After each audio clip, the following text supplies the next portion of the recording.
Misión Panorama de la Iglesia, video 2. Finalizamos el primer video, Mateo, donde dijo, Jesús les dijo, tengo toda autoridad en el cielo y en la tierra. Id y haced discípulos de todas las naciones, en el nombre del Padre y Hijo y del Espíritu Santo, y enseñándoles a obedecer todo lo que os he dicho. Y estoy con vosotros siempre, hasta el fin del mundo. Veamos otro versículo, en Hechos 1, versículo 8. Volved a abrir vuestras Biblias a Hechos 1, versículo 8. Jesús dijo, pero recibiréis poder cuando el Espíritu Santo venga sobre vosotros, y seréis mis testigos en Jerusalén, en toda Judea, Samaria y hasta los extremos de la tierra. Los pasajes en el Evangelio de Mateo son los textos de la Gran Comisión.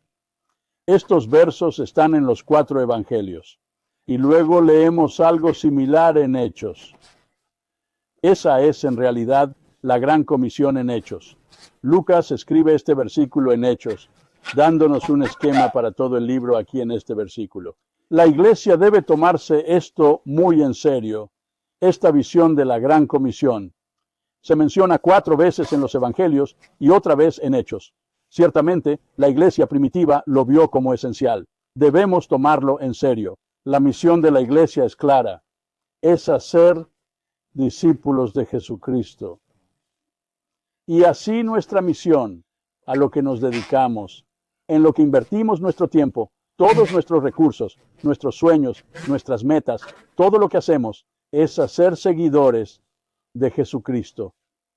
Me han preguntado, ¿qué significa eso? No puedes hacer un discípulo si no sabes cómo luce. Si alguien me diera arcilla y dijera, hazme una olla, tendría que preguntar, ¿qué tipo de jarrón? ¿Algo para cocinar? ¿Algo para poner agua? ¿Algo para flores? ¿Qué propósito tiene? ¿Cómo se espera que sea? Por eso debemos preguntar, ¿cómo se ve un discípulo? Eso nos ayudará a saber cómo hacer discípulos.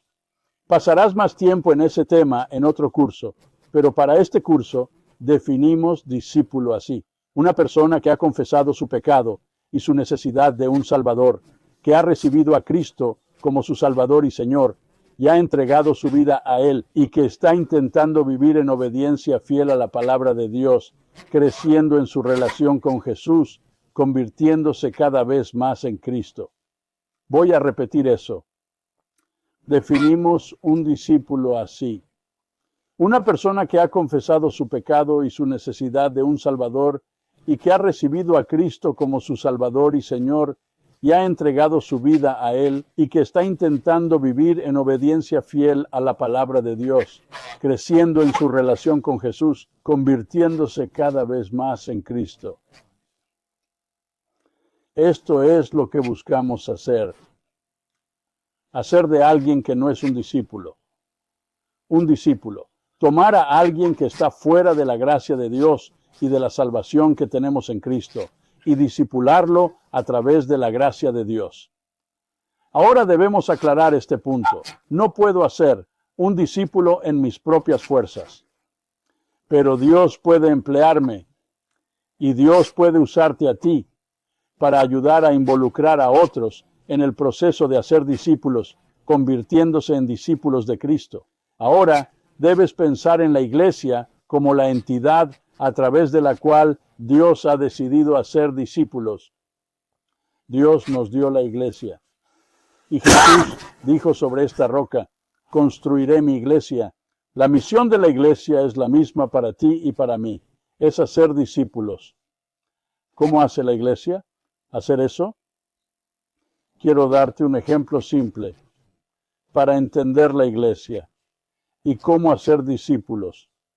Sabemos que la Iglesia es el cuerpo de Cristo. Es la entidad comprometida con hacer la obra del reino de Cristo. Quiero que pensemos diferente sobre la Iglesia. Momento para ilustrar. Considera la Iglesia como una fábrica, un sitio donde se produce algo. Piénsalo para reflexionar sobre el proceso de cómo haces discípulos. Una fábrica no es espiritual. Así que en la iglesia tenemos que pensar y actuar a través del Espíritu Santo.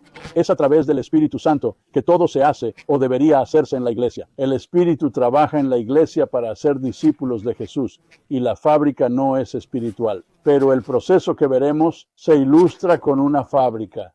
Quiero que pensemos en cómo recibimos a la gente en la iglesia. Cómo hacemos el trabajo de la iglesia al convertirlas en discípulos y cómo las enviamos en misión por el mundo. En una fábrica lo veremos de esta forma. En la mano izquierda, la materia prima entra en la fábrica. En la fábrica hay un proceso por el que pasa el material que produce un producto que luego sale por el otro lado de la fábrica y se envía al mundo. Si piensas en cómo traemos a las personas la materia prima al proceso de la iglesia, ¿qué les pasa en esa relación y cómo los enviamos en misión al mundo? Cambiados por el poder del Espíritu Santo. Hablamos de 4 procesos distintos. Debes anotarlos. Recuerda esto. Hacemos discípulos de Jesús al primero extender la mano y recibir a las personas en la vida de la iglesia. Construimos relaciones con ellos. Los invitamos a una cena. Pasamos tiempo con ellos en un estudio bíblico. Compartimos con ellos en las calles. Los visitamos en el hospital. Pero construimos una relación con ellos, recibiéndolos en la vida de la iglesia. En segundo lugar, los invitamos a tener una relación con Jesucristo. Este es un llamado claro del Evangelio. Se trata de evangelismo. Los invitamos a recibir a Jesús. Tercero, los cuidamos y los hacemos crecer en la fe dentro de la iglesia. Ese es el proceso que viven en la iglesia, que los transforma en discípulos que luego, en cuarto lugar, pueden ser enviados en misión y ministerio al mundo. Estos son los pasos. Estas son las etapas para hacer discípulos. Esto implica que debemos buscar formas efectivas de alcanzar a quienes no son cristianos. Gente, esa es la mayoría de la población en el mundo. En el lugar donde vivo, el 20 o 25% de la población está en la vida de la iglesia, viviendo la fe cristiana. Puede que sea así donde tú estés, pero eso implica que el 75% de la gente en mi comunidad, y tal vez en la tuya, no tiene una relación real con Jesús.